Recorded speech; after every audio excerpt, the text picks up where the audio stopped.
Hello and welcome to Cartoonist Kayfabe. My name is Jim Rugg. I'm Ed Piskor. Before we dive into Ed Brubaker's early comics with Lowlife here, I want to remind everybody to like the video, subscribe to Cartoonist Kayfabe, hit that little bell icon to be notified whenever new videos pop up. It will help you offset the kayfabe effect. When you see a new video, you can be the first one to chase it down on eBay or Amazon. And also, watch these videos, let them play through the end, because that'll help our videos reach new viewers and new comic fans, so we appreciate that. But today we're going to dive into Lowlife #1. This is Ed Brubaker, who all of you at home may know from Captain America, from Criminal, from Gotham Central, from a bunch of mainstream DC, Marvel, and Image titles, but had his start in alternative comics, both writing and drawing. You love it. Like I've always have said, man, give me a comic done by a singular person, and I'm going to love the hell out of it, man. Let me see what a Tom King drawn Batman comic looks like, even if it has crude marks. We've seen that Neil Gaiman has made like 24-hour comics and will do roughs for his artists. That could be the comic. I'd happily read that.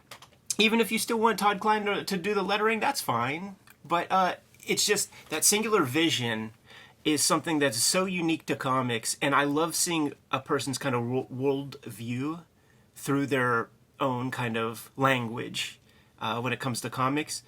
And this Brubaker stuff, it's great. You know, like, there was a point in my life where I was like, is this the same Ed Brubaker? Can there be two Ed Brubakers? There's two Kazes. Right.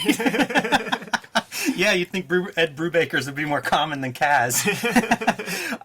We're going to look at issue #1, but it's worth noting this complete Lowlife collection, probably the easiest of these books to find, and I don't think it collects all the comics that ran in Lowlife, but a pretty good sample, and I always think, like, what a good book for Top Shelf as the publisher here. As Ed Brubaker becomes more and more successful, like, this has to be a fun seller for him, you know, digging into these guys' back catalog. And as you say, Ed, it's cool to see these writers actually drawing. And Brubaker does pretty good service as an artist and gets better throughout this series, like, quickly. Yes. This is an era of very few, like, sort of really great independent comics. And you could sort of point all of them out. Yes. And then there was this like middle tier of those guys, you know? And this fits comfortably like in that section. Like, this is not yummy fur as we crack open. It's not 8-Ball. Even if he looks a little bit like Chester Brown here on the cover. Right.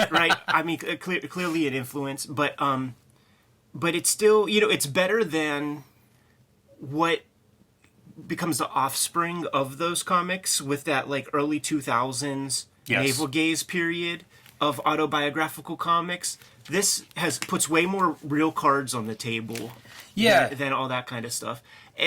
Some of it too is just Brubaker lived kind of a cooler life than it does seem that way, other guys. And takes liberties. You know, it's not straight autobio, even though autobio is probably the starting point.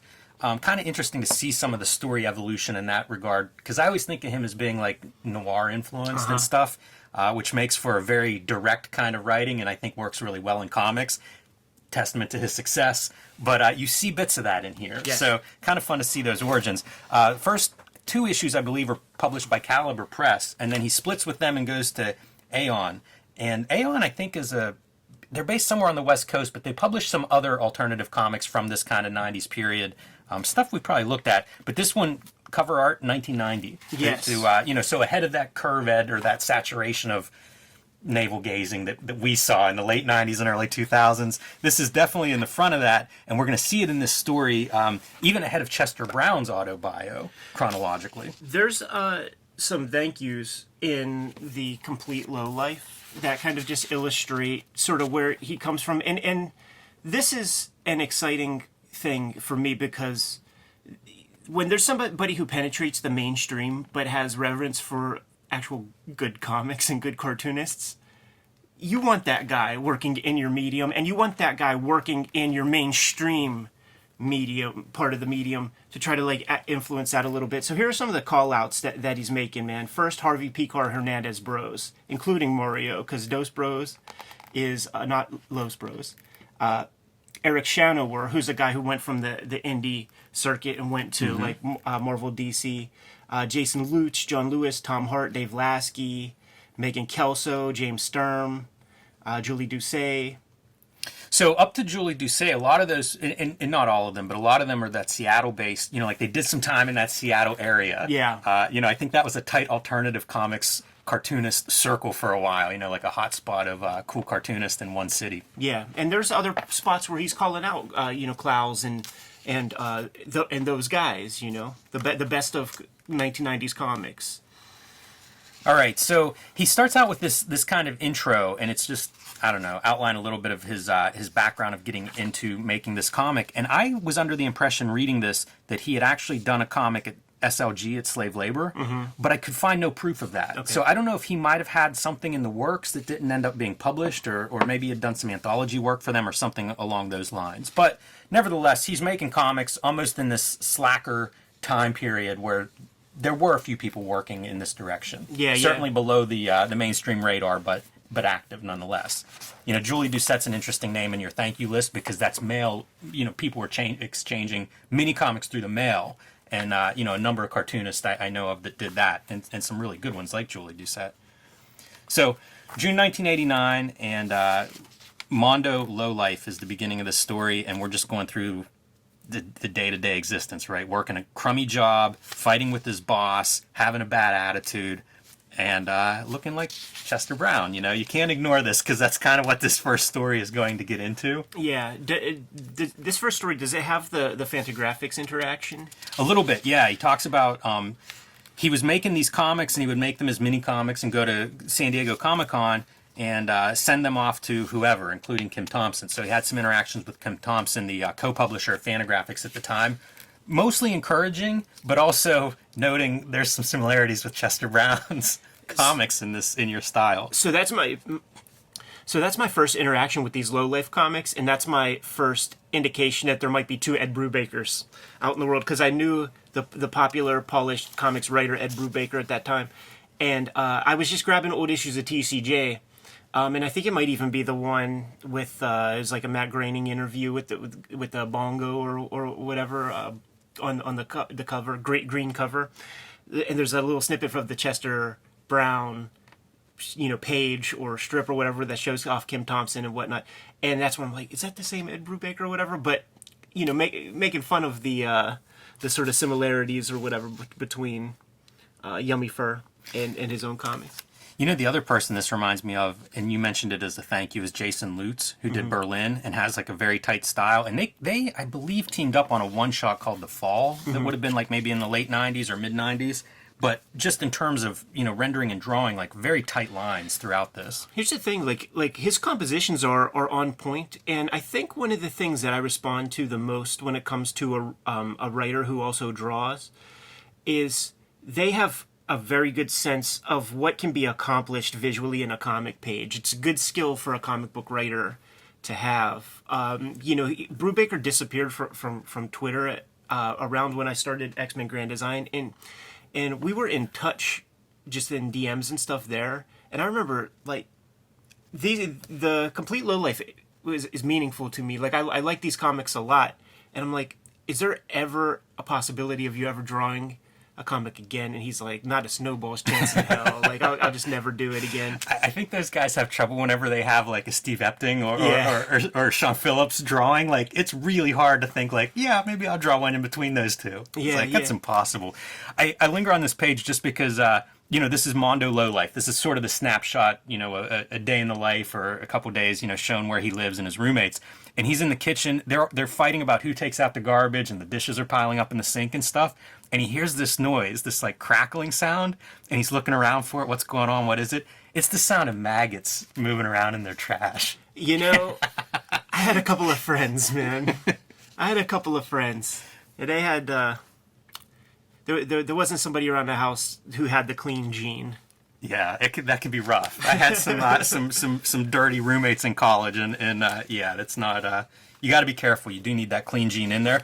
This makes me think though, like I've heard of people talking about like discovering bodies that died in an apartment and were there for a while, and hearing the maggots moving around like in the body when they come into the apartment to clean it up. I've seen I was riding bikes and I saw a deer and I'm like, why is it moving like that? That's the reason. Got a little close and then I'm like, why is it boiling?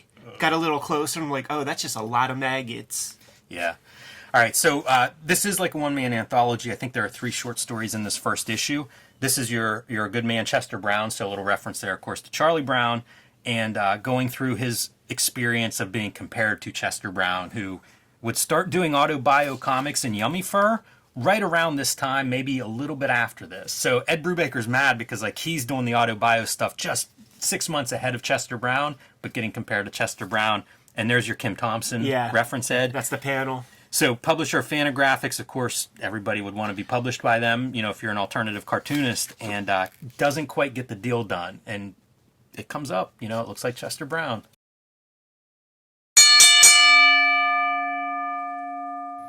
If you love comics, you love Cartoonist Kayfabe. And the best way to support Cartoonist Kayfabe is to buy our books and to join our Patreons. So my next book, Hulk Grand Design, Monster Madness, starting in March. Marvel commissioned me to celebrate the Hulk's 60th birthday. That happens in March, available wherever comics are sold, and it's a retelling of the Hulk's history in 2 oversized, bursting at the seam issues, 10,000 pages distilled down into 80 super dense, hopefully super fun, good-looking comic book pages. So ask your local comic shop to reserve your Hulk Grand Design the next time you're in there. And we've got some really cool, awesome extras like Ed Piskor's Hulk Grand Design cover variant, Peach Momoko did a variant, Marcos Martin, and Hulk Grand Design Madness with the Jeff Darrow cover. So ask your local comic shop to save these comics for you now so you will not be left in the dark. Other books that are available now wherever books are sold, The Plain Janes, my 500-page young adult graphic novel with Cecil Castellucci about a bunch of high school artists who start doing public art around their town, Banksy, and get in all sorts of trouble with their authorities, teachers, parents, and fellow students. Perfect for the young adult reader in your life. And Street Angel, Deadliest Girl Alive. Available from Image Comics. This collects the entire Image Comics run of Street Angel in glorious full color. 8 complete stories, including a couple of stories that were not published by Image Comics or anywhere except Mini Comics. One, a Christmas story that I actually sent to my family. So you get all of that in this Street Angel Deadliest Girl Alive trade paperback, available wherever books are sold. From Ed, we have his current magnum opus, the outlaw comic Red Room, the Antisocial Network, again available wherever books are sold, collecting the first 4 issues of Red Room. Murder on the Dark Web for Fun and Profit collects the first 4 issues, along with a bunch of great back matter, including the first written draft of Red Room, which is really cool to see. This is the kind of stuff where I would double dip when I was buying comics, and I would buy the comics and then the collections to get that back matter. The next series of Red Room, Trigger Warnings, is coming also in March, Cartoonist Kayfabe month. Ask your local comic shop to reserve this because of a ransomware attack. These could be a little bit rare this first issue, so this is the cover to buy. As soon as you see it, there are also some variant covers. This is my variant cover, an homage to Robert Crumb's Zap Comics, Peach Momoko coming in, and Ed Piskor's variant. Also available from Ed is the Hip Hop Family Tree, available as single volumes or as these deluxe boxed sets. Absolutely beautiful, man. They even feel good, Ed. But 4 complete volumes. These are covering the history of hip-hop comics from the 1970s up until 1985. Nonfiction comics, perfect for the music lover in your life or the comics fan. WYSIWYG, a story about a computer hacker throughout the history of high technology. You can see a beautiful black and white comic here. And, of course, X-Men Grand Design. The whole start of Hulk Grand Design actually begins here. A retelling of the first 30 years of X-Men. 300 issues distilled into 3 beautiful volumes of X-Men Grand Design, telling one coherent story about Marvel's most popular characters and their history.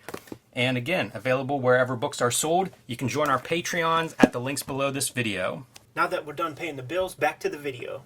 Yeah, man. And I mean, that's what you would do. You would put your comics together. There's a few good publishers, and at the top of the list, you know, Drawn and Quarterly really isn't Drawn and Quarterly yet. Like, Seth and all those guys probably still publishing through Vortex. I was going to say, I don't think that Chester's being published yet by D&Q. Yeah. So it's like Fantagraphics is the top dogs in that universe, man. And to be rejected by them It hurts, man. And since high school, like I was sending them stuff, got rejected every time. And Jimmy, I'm so thankful. Oh man, if those comics would have been published, I would still be hearing about it. Yeah, right. I like this. That's his stack of mini comics that he made. That's I so always cool. love seeing comics and comics. And he's buddies with Chester Brown. So there's a letter from Chester. This is him talking on the phone with Chester Brown about this, showing some of the Chester Brown artwork to say, look, I'm different than him. But if you're a Chester Brown fan, you do recognize some parallels here. Yeah. You know, in panel compositions and things like that. And it's also kind of neat because he has two interactions with Kim Thompson, like one in person at San Diego Comic-Con, and then like later on when he sends him comics and calls for a follow-up, and you get a little bit of a different response. Some of it's consistent, but also, you know how it is. You look at comics on a Tuesday, and next week it might be a different deal how you feel about that comic, you know? Yeah, that's also one of those very confusing things for like a young artist who might be, you know, even a little bit on that spectrum or something, where it's like, well, make up your mind. What should I do? And truly, the answer is you gotta do your own thing. You gotta make the best comics you can, and kind of not listen to anybody. If you get in the door with Fantagraphics, read any interview with any Fantagraphics cartoonist, and I could concur with all of it. You finish your comic, you turn it in. They'll tell you, is it okay if it comes out this date? They don't tell you if it's good.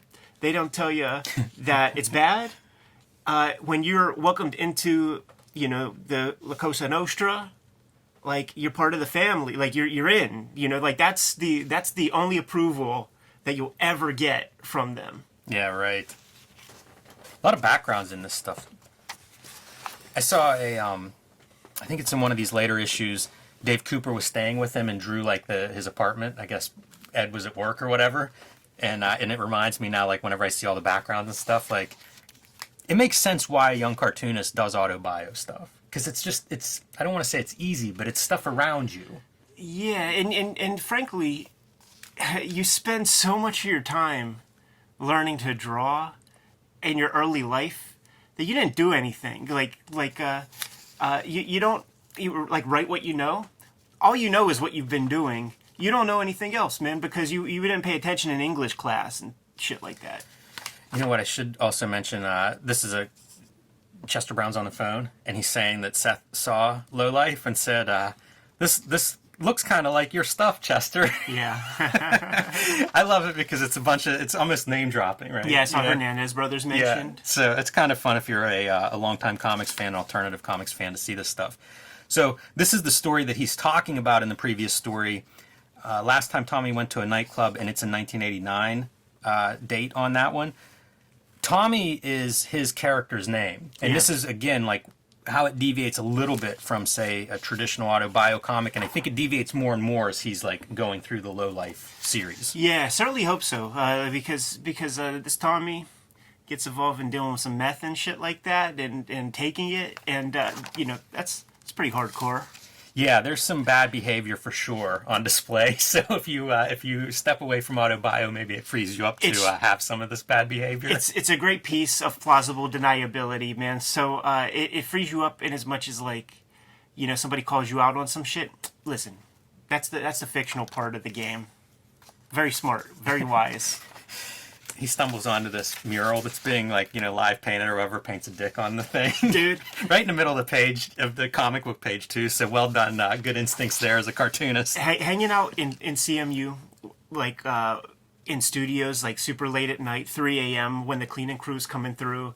I was there this one time, and the senior, you know, the senpai janitor, had the kohai janitor with them, and was like, if you see a pile of something on the floor, if you think that for like one instance that it might not be garbage, like, don't touch it. Don't touch it. It might be artwork.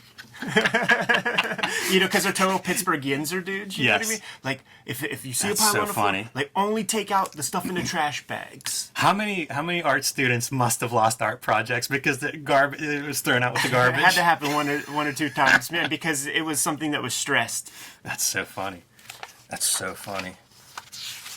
So he basically gets drunk at this club, makes an ass of himself, gets thrown out, drives home super drunk, and, you know, I guess makes it home, I want to say safely, but ill-advised behavior. Yeah. And look, this is what, early 20s? Like, this is, I feel like every dude goes through early 20s, horrible, self-destructive, bad choices. So that's what you're seeing here. And again, fitting in that kind of like that slacker, you know, it feels like that was in the air from movies and other comics at that time period, and that's what you're getting chronicled here. Jimmy, this is the sexy stuff. This is the good stuff. This is when Guy Davis is really becoming Guy Davis. Like, I think Vince Locke does some inking or at least a lettering on some of that Baker Street stuff. Like, I have the trade of that I think like some weird maybe checker or somebody. It's not the greatest, but it's the complete. Yeah, I don't have issue 10. It's a hard one to get, so the trade is that's what you need the trade for. Yeah, I have a bunch of issues also.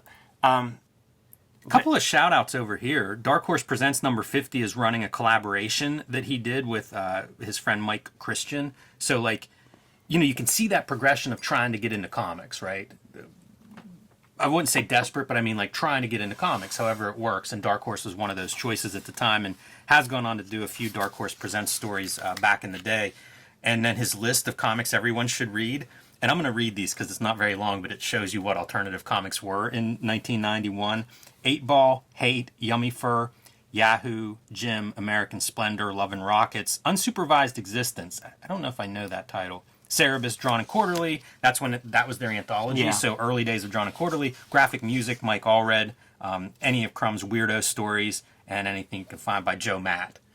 That's an interesting list, man. And that's the list, you know. It really is. That's what there was. I say it all the time. Like, you used to be able to buy all of whatever it is you were into. If you were into Marvel, you could afford, maybe in 1990 it's starting to balloon, but you know, you could buy all the Marvels or all the DCs or all the alternative comics at the time and pretty much keep up with it. So times have changed, but yeah, I love seeing these ads. I'm going to flip through these to show it off. Talk about some good quality artists, right? Like, I have a few of these graphic musics. Allred was good when he hit the ground. He hit the ground running. From the start. I remember seeing his early stuff and thinking that there was like a Bernie Merlot kind of vibe to it. And then to see them like working on stuff together, it's like, yeah, that totally makes sense, man. Because like there's some similar sensibility. Because like it was even more Bernie Merlot. Like, I mean, this isn't Bernie Merlot looking stuff, but like it was, his work was a little cruder than that in the early joints. It's funny too because like designing an ad for the ad, you know, like he's got characters talking about, you think folks will buy this comic? Beats me, maybe if the ad was sexier, putting a centerfold in there. Like, this is just, you know, ad created to sell this book. And then this right here, to me is like quintessential Caliber comics. Like, this is what a Caliber comic looks like. You know, it's all the other stuff. A Caliber comic is not Lowlife. Like, I was surprised that issue 1 was Caliber, but this is, you know, kind of piggybacking off of the early Outlaw comics of like the James O'Barr, the Guy Davis, the Vince Locke, except it's just guys that sort of came in, did their cup of coffee, bounced, and went to like work regular folk jobs or something. I would love somebody to do like a history of Caliber, because they published a lot of books and a lot of good cartoonists, even if it was, you know, early works or a cup of coffee. Like, they published a lot of stuff, and it's Michigan, like it's a different flavor. I would love to have like a good concise history. Airwaves by Michael Lark, and I mention this because Michael Lark draws Gotham Central, which is the Batman book that Ed Brubaker, you know, like one of his first mainstream comics, one of his first Marvel DC jobs, and it's in collaboration with Michael Lark. So kind of cool to see him show up here. And there's Eric Shanower. Exactly. This is a fun strip, The Mighty Mutants of Maynardville, and it just goes through and describes like each of these characters as what their mutant power is. Like, this guy has born with no legs and he can't walk. That's his power. And they each have that kind of thing. So a little lampooning the X-Men a little bit. This would be the era of Maynard to James Keenan, probably. And then Lowlife roommates. And again, like, I don't know, if you were ever a 20-year-old dude, you could probably relate to this. Yeah, like that term slacker, Generation X is used when talking about Lowlife comics a lot. It feels right to me. Yeah. You know, it's certainly of that time period, which if you lived through it like we did, it's kind of cool to see a snapshot of that time period. It feels like a period piece in that regard. What's so funny too, man, is being a little kid reading this kind of stuff, I was kind of stoked to grow up to like be those dudes. And now, approaching 40 years old, I'm glad that's the rearview mirror. It's so funny. When you're a kid, this is like romantic. Yeah. And whenever you're an adult, it's the saddest, most depressing thing ever if that's how you're living. It's your trajectory, man. Totally. And then at a certain point, man, you watch your kids go through that shit. Yes. Well, some people do. That's all I've got on Low Life, Ed, but kind of cool to get to dig into, like I say, one of the big creators, I think, these days, creator-owned and Marvel DC. I know that's in his rearview mirror, but certainly it's on his resume, and it's awesome to see sort of the history. Like, he's gone through all of these different phases of comics. You know, once again, man, we have a big audience that came to us by way of Wizard Magazine, mainstream comics, the big two. You can't take for granted, man. A lot of people might not know that he had this illustrious past. So this is the book. Complete Low Life is the one that you're going to be able to get your hands on, and maybe we pull out another issue or two in the future. This stuff was a fun read. Yeah, definitely. Good to go, Jimmy? I am. Kayfabers, like, follow, subscribe to the YouTube channel. Hit the bell. We'll notify you when new vids are available. What's out there, Jimmy? Hulk Grand Design. Tell your local comic shop to reserve a copy for you today. Hopefully that book is going to blow off the stands, so pre-ordering it and letting your comic shop know to get Hulk Grand Design is the best way to make that book successful. So thanks in advance for letting them know that, and you can join me on Patreon at patreon.com/JimRugg. Red Room Trigger Warnings, issue 1 coming out in March. Man, Murder on the Dark Web for Fun and Profit is the name of the game. You could read these comics ahead of time on my Patreon, patreon.com/EdPiskor. There are links in my link tree in the description below this video where you can pre-order the next round of comics. Every issue completely self-contained, so you just need to read one to get a complete story, unlike those other comics that'll be on the racks at that point in time. Jimmy, what else do we have out there? Subscribe to the Cartoonist Kayfabe e-newsletter at the links below this video. You can also find Cartoonist Kayfabe t-shirts and merchandise at the links below this video. Look at this, man. He's even messing around with different materials for drawing. Like, he's brush inking right there. Jimmy, give him those marching orders. We'll be on our way. Read more comics.